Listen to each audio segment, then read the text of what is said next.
honorable delegates, heads of state, leaders of nations, distinguished representatives of peoples great and small, I greet you not as a career diplomat, nor as a man bred for banquet halls and handshakes. I do not come to you speaking the rehearsed language of polished politics. I come to you as a soldier of my people, as a guardian of a wounded land, as a son of a continent that has carried the cross of the world, yet has never worn its crown. My name is Captain Ibrahim Traore, President of Burkina Faso, and today I speak not only for the 22 million souls in my nation, but for a continent whose stories have been twisted, whose pain has been ignored, and whose dignity has been repeatedly auctioned off at the altar of foreign interests. Africa is not Tobago. Africa is not a battlefield. Africa is not your experiment, your puppet, your warehouse of raw materials. Africa is rising not to kneel but to stand. And today I say before this great assembly of nations, Africa will not kneel. One on the false generosity of global politics. For decades you've sent us aid with one hand while extracting our lifeblood with the other. You build wells in our villages while your corporations drain our rivers. You donate vaccines yet patent the cures. You speak of climate action yet continue to fund the very forces that burn our forests and dry our lakes.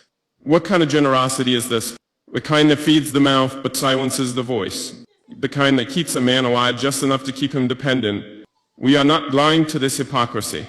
Let me be clear, we are not ungrateful for sincere humanitarian assistance, but we reject a global order that disguises exploitation as partnership.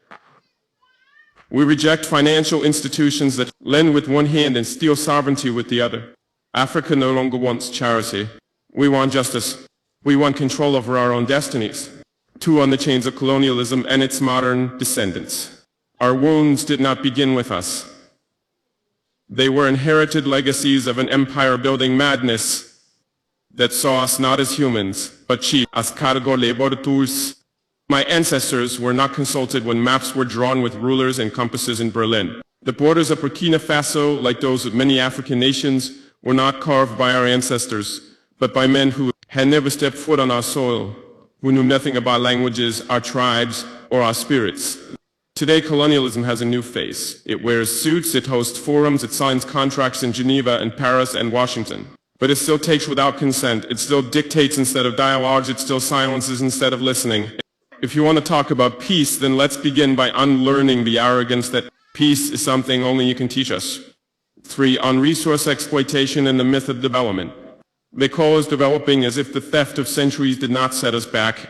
As if the gold from our lands, the diamonds from our rivers, the oil beneath our feet did not build the very skyscrapers in which this assembly sits. Let us speak plainly.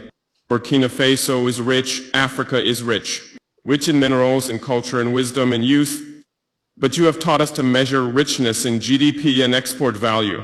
You call it development when a foreign company owns 90% of a gold mine on our land. You call it progress when your security forces guard cobalt mines but not our children's schools. That is not progress, that is piracy with legal documents. From now on we will define development on our own terms. Development that puts children in classrooms, not minerals on cargo ships. Development that respects the land, the people, and the soul of a nation. 4. On sovereignty and interference. Why is it that when an African nation makes independent choices we are called unstable? Why is it that when we seek military cooperation outside the colonial sphere, we are labeled a threat? Burkina Faso has chosen to walk a path of sovereignty that is not a threat to peace.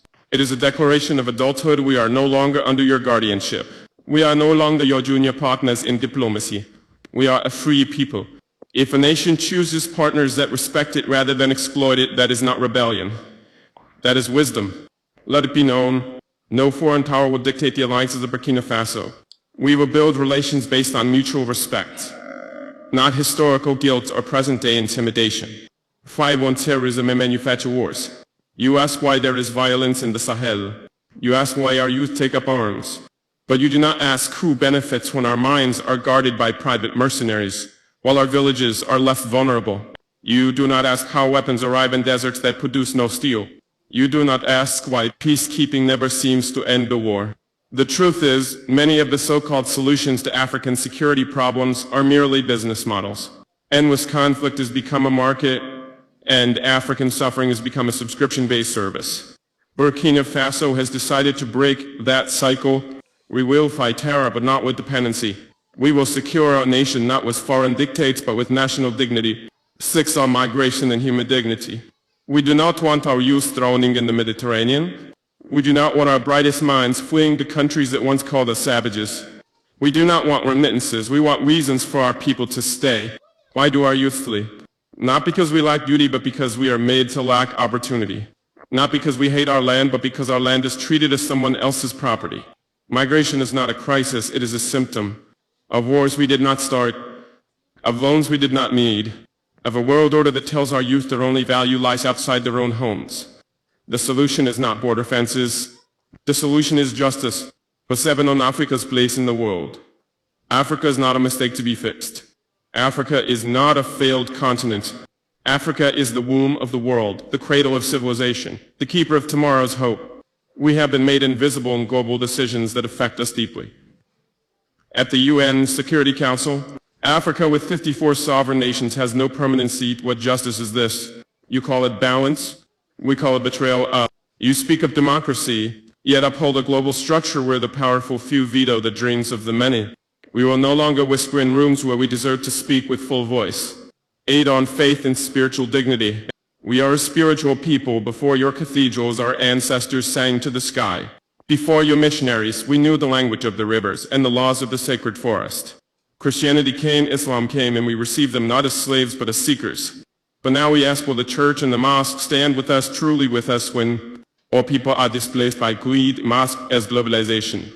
Will your pulpits echo our cries or only repeat the songs of the powerful? Faith, too, must be decolonized. It must walk with the poor, not the privileged. 9 on unity among African nations. This is not a speech from one country. This is the stirring of a continent.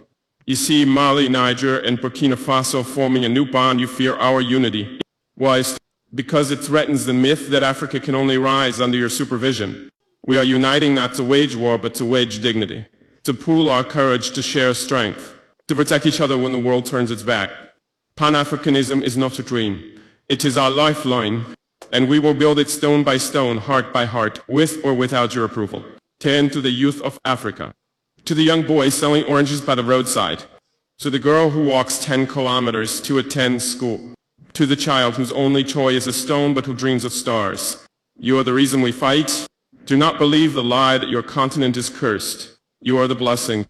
Do not envy foreign passports. Be proud of your name, your land, your roots. The world may not applaud you now, but the future will speak your name in honor. 11 final words we will not kneel. I do not come to declare war, I come to declare will. So we will not kneel to fear. We will not kneel to foreign banks. We will not kneel to outdated empires masquerading as friends. Africa is not asking for a seat at your table. We are building our own a table where no child eats last. Where no nation is silenced because it lacks nuclear arms. Where justice is not filtered through the lens of race or history, but shared as breath is shared. This is our vision and this is our vow. Let the world hear it today and always. Africa will not kneel. Thank you. Guys, welcome back to my YouTube channels once more. Team Tesi Reaction is my name. Kindly subscribe to my YouTube channels, like, share, and comment. In today's video is about Ibrahim Traore. Hope you have watched a very powerful message from Ibrahim Traore. Ibrahim Traore has sent a warning to United Nations. He was speaking in United Nations headquarters, and he was just sending a warning message to them, that we Africa, we are now united and we don't need United Nations in our continent. He has so highlighted that this United Nations has caused a lot of pain in our continent. Now when you go to Africa, there's no any peace in Africa. Everywhere is insecurity.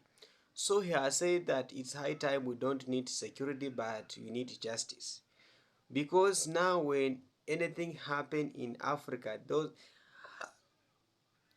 our leaders are blaming this colonialism. He has said that we do no longer need any colonialism in our continent. We need freedom and we need our democracy to back. We need a really democracy. Because for now, we have a fake democracy, which is not working in our continent. It has really affecting us. You find that when now you highlight security in Africa, you will find that now in Congo we have insecurity. But I can ask myself, why these people cannot come and arrest the president of Congo? Because we knew that the president of Congo is those African leaders that are a puppet to these people. So they don't want to arrest him. They want to arrest a brave leader. Another thing, what is now happening in Sudan?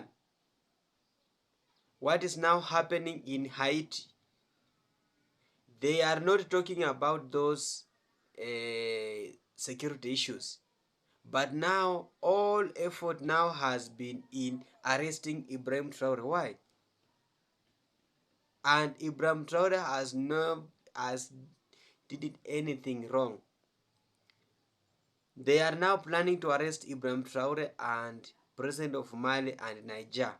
And as I speak from my mind, I know that those were not a coup, it was a revolution. It's not a coup, it was a revolution. Because we are called that we are independent, but we have a fake independent.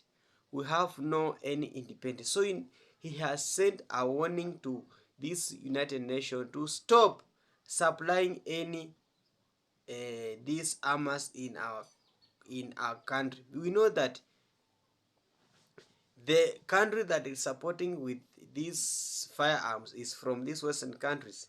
Those are like countries that is supporting the supply of firearms to Congo, Haiti, and Sudan. So we need now to come out, and we do not want to go and beg for these people. These people, we must build our own military. We saw last time Ibrahim Traore, he launched his own military in his country, and he built for people of Burkina Faso. Why are these militaries doing in our country? They colonized them, they gave us independence, but this independence is really not working because they are still in our continent. They are the one that is stealing our resources. They are doing, they don't want to go to you will not find any black people in championing in those countries. And our leader are quiet. They are not speaking the right thing. But Ibrahim Traore told the United Nations face to face that these things must stop. Stop supplying firearms to African countries. Stop, you guys. Stop destabilizing the countries of Africa. Stop destabilizing the countries of Jamaica. We know that you have the capable of supplying gangs to these countries, because when we have insecurity in your country, know that there's somebody who is benefiting from that security. What is now happening in Congo is a benefit to these Western countries. So they came, they root a lot, they take our resources back, they steal from our own. So it's high time now we come out, and we don't need this security in our agents in our continent. We need us, and we need our own security. We don't need them. As I conclude, kindly, Ibrahim Traore is the president of Africa as per now, according to the endorsement from different people. Pierre Lumumba, Julius Malema, and all other declare that Ibrahim Traore is the president of Africa. So let's rally behind, defend him, support him, and also give him a full support to him. Thank you so much, and I will come back with more updates in this channel. Just stay tuned. Kindly subscribe, like, and share.